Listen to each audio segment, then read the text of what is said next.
से थी बेजार, उनके गहने कपड़े बिकते थे कलकत्ते के बाजार। सरेआम नीलाम छापते थे अंग्रेजों के अखबार। नागपुर के जेवर ले लो, लखनऊ के लो 9 लाख हार।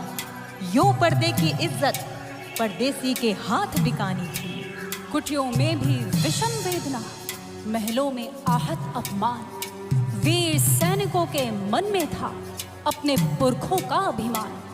नाना धुधु पंथ पेशवा जुटा रहा था सब समान।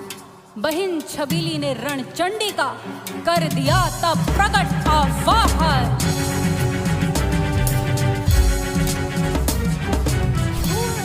प्रारंभ ने तो सोई ज्योति जगानी थी, महलों ने दी आग, झोपड़ी ने ज्वाला सुलगाई थी। यह स्वतंत्रता की चिंगारी अंतर्मन से आई थी। झांसी चेती, दिल्ली चेती, लखनऊ लपटे छाई थी। मेरठ कानपुर पटना ने भारी धूम मचाई थी।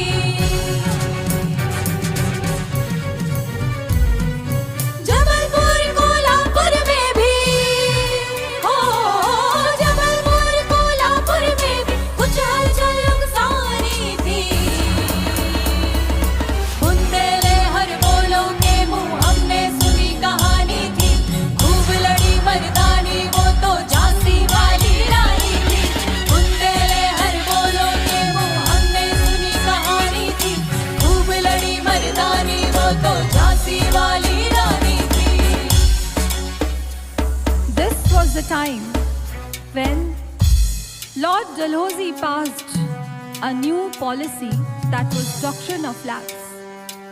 एक नया नियम बनाया गया, एक नया कानून पास किया गया कि जिसके घर में अपनी संतान नहीं है उसे अब अडॉप्शन का कोई अधिकार नहीं है।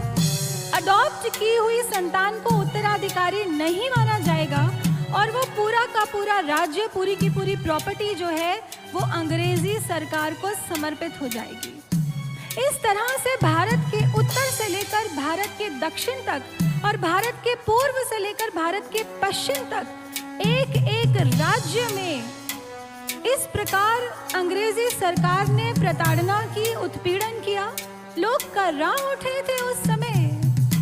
और जब अंग्रेजी सरकार के दूत झांसी पहुंचे तो लक्ष्मीबाई ने